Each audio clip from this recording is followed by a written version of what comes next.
In the heart of Africa, surrounded by thick forests and dusty roads, there was a small village where everyone knew each other.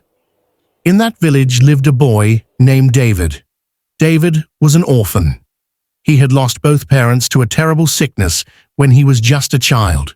With no relatives to care for him, he grew up alone, wandering from house to house, begging for food. The villagers treated him with cruelty. Some whispered that he was cursed, that misfortune followed him. Others mocked his torn clothes and bare feet. When he came near, children ran away, while elders turned their backs as if he did not exist. At night, David slept under trees or beside the market stalls after everyone had gone. When it rained, he shivered under old sacks he found in the trash. When he was hungry, he picked scraps from the ground that even dogs had left behind. Yet, despite his suffering, David had a gentle heart. He never cursed those who mocked him. He never stole from the people who hated him. Instead, he dreamed of one thing: to be seen, to be loved, and to belong. Many nights he gazed at the stars, whispering to himself, "One day my life will change. One day I will no longer be forgotten." And then, one fateful evening, as the sun was setting behind the hills, David's life took a turn. While searching for food along a lonely road, he stumbled upon a sight that froze his steps. A stranger, lying motionless in the dust. If you're enjoying this video, please hit that subscribe button now. Join our family for more epic stories that'll inspire you. David's heart raced as he stepped closer to the man lying on the ground.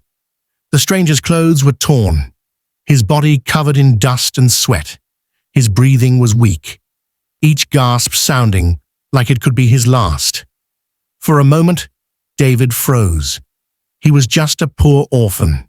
What could he possibly do for a dying man? Fear whispered in his ear, "Walk away, David. If he dies in your hands, they will blame you." But David's heart, soft and kind, would not let him turn away. He knelt beside the stranger and shook him gently. "Sir, can you hear me?" he whispered. The man's lips moved, but no words came out. His eyes fluttered open, filled with pain and exhaustion. David noticed something unusual, a heavy ring on the man's finger, shining faintly even through the dirt. It looked nothing like anything villagers wore. David gave the stranger water from a broken clay cup he always carried. He tore a piece of his own ragged shirt to wipe the sweat from the man's forehead. Then, with all his little strength, he dragged the man under the shade of a tree. Night fell, and the road grew silent.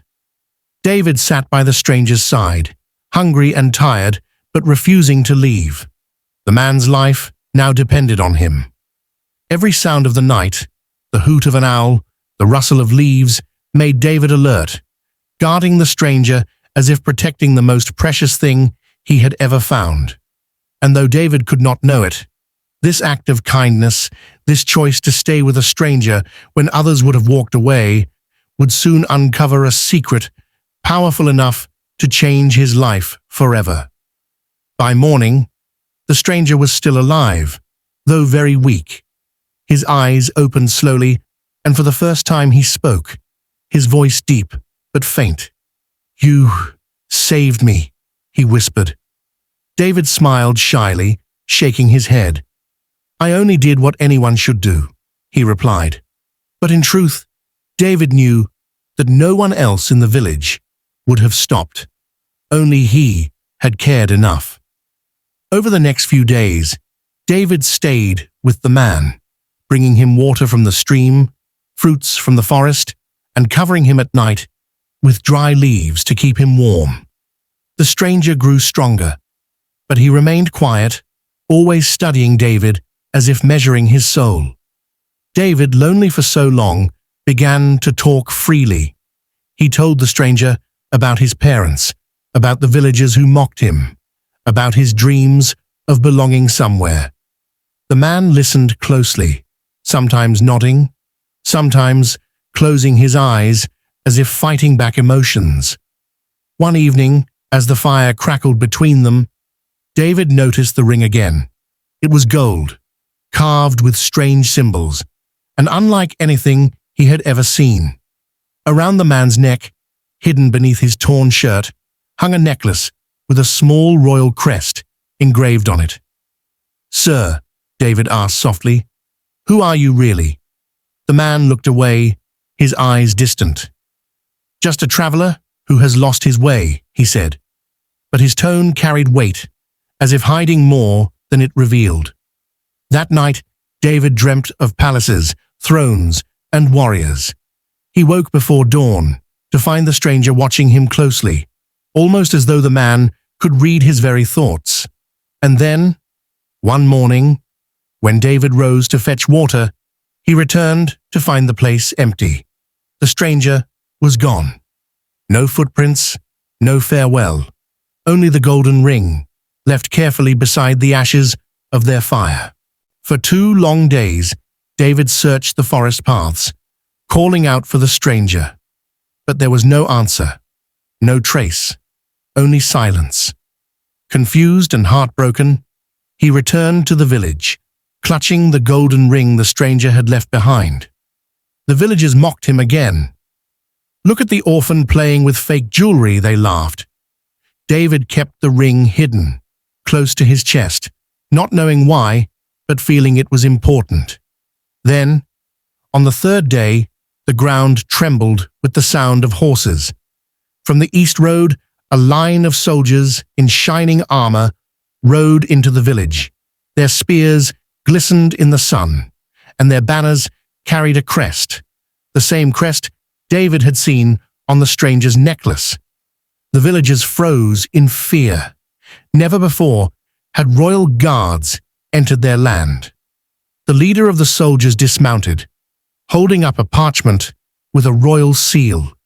His voice thundered, "We are searching for a boy, a poor orphan who helped a dying man on the forest road." If you're enjoying this video, please hit that subscribe button now. Join our family for more epic stories that'll inspire you. David's heart pounded. His legs shook. The villagers turned to stare at him, their eyes wide with suspicion. "It's him!" someone shouted. "David, the cursed orphan!" Before David could speak, the guards surrounded him. He was certain his end had come, but instead of striking him down, they lifted him onto a horse and rode away. Hours later, David was brought before a golden carriage, guarded by even more soldiers. The door opened slowly, and stepping out was the stranger. But he was no longer dressed in rags. He wore royal robes, a crown of gold, and jewels that sparkled like fire. The man David had saved was not just a traveler. He was the hidden prince, the heir to the throne of the entire kingdom. David's knees buckled. His mouth went dry. The prince's sharp eyes locked on him. Then, in a voice calm yet commanding, he said, "This boy holds my destiny, and the fate of the kingdom rests with him." The villagers and even the soldiers looked at one another in shock. What did the prince mean? What destiny? David's life was about to change forever, but in ways no one could yet imagine. The prince led David into the royal palace, a place so grand the orphan's eyes had never seen anything like it. Golden pillars reached the skies, fountains sparkled in the gardens, and guards bowed as they passed. But inside the palace walls, David noticed something strange. Whispers followed him. Noblemen frowned at him. Some even hissed under their breath. Why him? Why the orphan? Late that night, the prince called David into his private chamber. The room glowed with the light of 1,000 candles. On the table lay ancient scrolls, old and dusty. The prince's voice was low, almost a whisper. "David, the day you saved me You did more than show kindness. You fulfilled a prophecy written long before you were born. David's eyes widened. A prophecy? About me? The prince unrolled a scroll and read, "When the kingdom faces its darkest hour, and the heir's life hangs by a thread, a child of no name, poor and despised, shall rise to save the bloodline and restore balance to the land." David's heart raced. Could it really be him? A forgotten orphan meant to save a whole kingdom. But before he could ask more, the doors of the chamber burst open. A tall man in black robes entered, his eyes burning with fury. It was Lord Richard, the king's most powerful advisor. "This is madness," Richard thundered. "How can a filthy beggar boy be tied to the fate of our kingdom? He's nothing but a curse." The prince stood firm. "Silence, Richard. This boy saved my life when no one else dared. The prophecy speaks of him."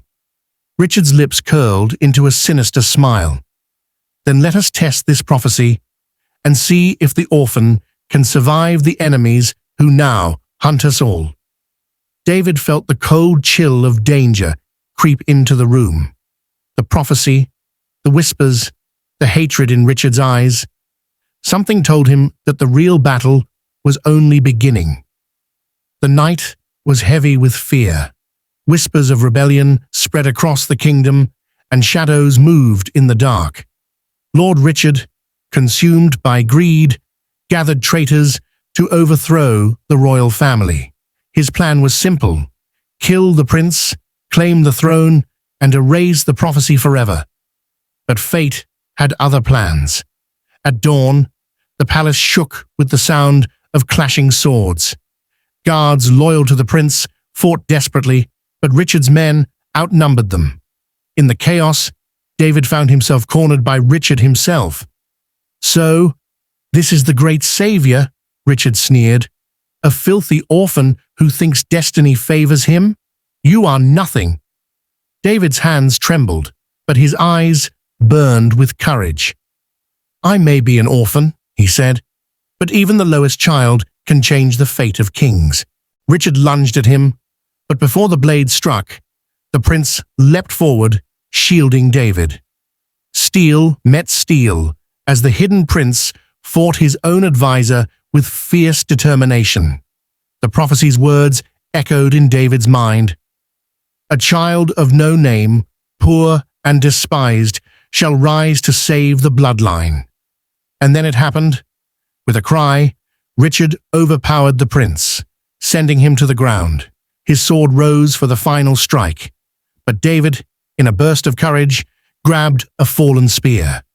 With one swift move, he thrust it forward. The palace fell silent. Lord Richard collapsed, defeated at the hands of the boy he had mocked. The battle ended. The prince, wounded but alive, looked at David with gratitude and awe. "You are no longer an orphan," he declared. "You are the savior of this kingdom. From this day forward, you are my brother, and the people shall honor your name." The villagers who once scorned David now bowed before him. Drums echoed across the land as the kingdom celebrated. The prophecy had been fulfilled. A forgotten orphan had risen from the dust, saved a prince, and restored hope to an entire nation. Thank you for watching this incredible journey to the end. Please kindly subscribe now for more tales and stories of courage, hope, and destiny. Hit the bell icon to never miss a story and share your thoughts in the comments section. Bye for now.